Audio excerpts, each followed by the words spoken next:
Hello mister Santosh, please pick up the call. Santosh ji, आप किस काम में व्यस्त हैं? कोई आपका चाहने वाला का कॉल आया है।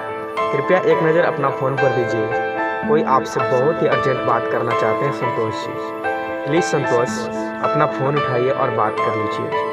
आपकी फ़ोन की रिंग बहुत देर से बज रही संतोष जी।